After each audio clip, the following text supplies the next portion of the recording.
the relationship between the United States and its northern neighbor has been getting frosty. That frost melted on Sunday, but not in a good way, as members of President Donald Trump's administration scorched the Canadian Prime Minister Justin Trudeau with fire. Larry Kudlow, left. Canadian Prime Minister Justin Trudeau, right. Photo credit. Screenshot. White House economic advisor Larry Kudlow appeared on CNN's State of the Union with host Jacques Tapper and destroyed the Canadian Prime Minister.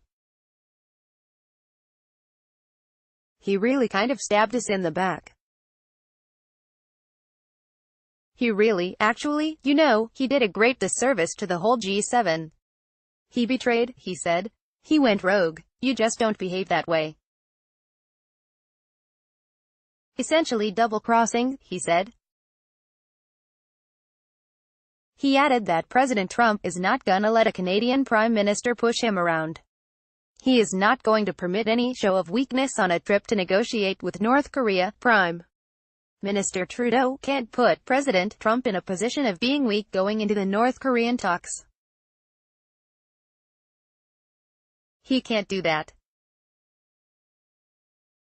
And by the way, President Trump is not weak, he said.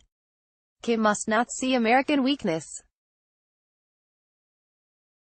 In that short, Peter Navarro, the director of the White House National Trade Council, took his shots at the Canada Prime Minister in his own appearance on Fox News Sunday. Navarro went straight for the jugular, declaring that there was a special place in hell for Trudeau. There's a special place in hell for any foreign leader that engages in bad faith diplomacy with President Donald J. Trump and then tries to stab him in the back on the way out the door, he said. That's what bad faith Justin Trudeau did with that stunt press conference. To my friends in Canada, that was one of the worst political miscalculations of a Canadian leader in modern Canadian history, he said. The nation of Canada did not take kindly to either of the attacks.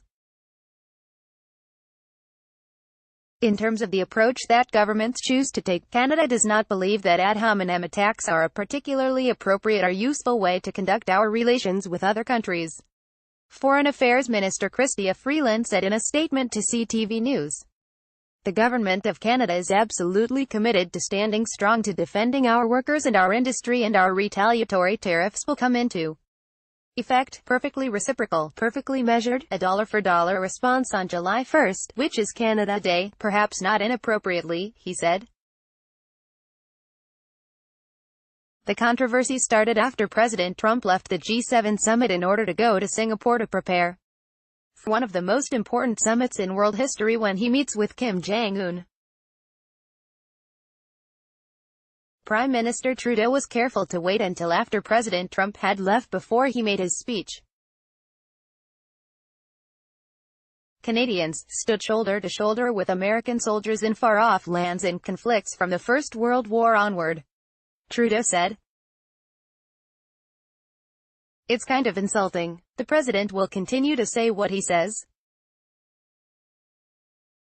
I have made it clear to the president that imposing retaliatory tariffs is not something we relish doing, but it's something that we absolutely will do, he said.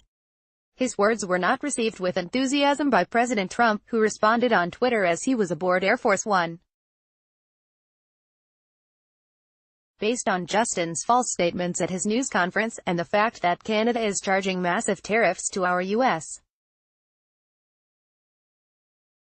farmers, workers and companies, I have instructed our U.S.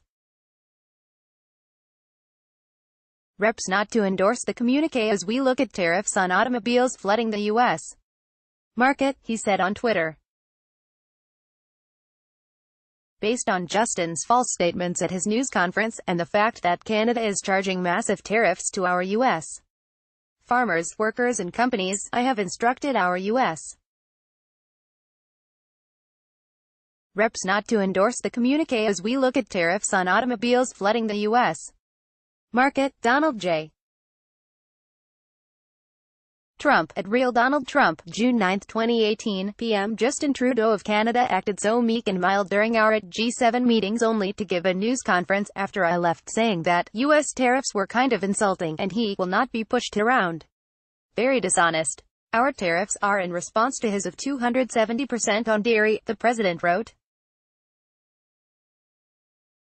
Justin Trudeau of Canada acted so meek and mild during our G7 meetings only to give a news conference after I left saying that U.S. tariffs were kind of insulting and he will not be pushed around. Very dishonest. Our tariffs are in response to his of 270% on dairy, Donald J.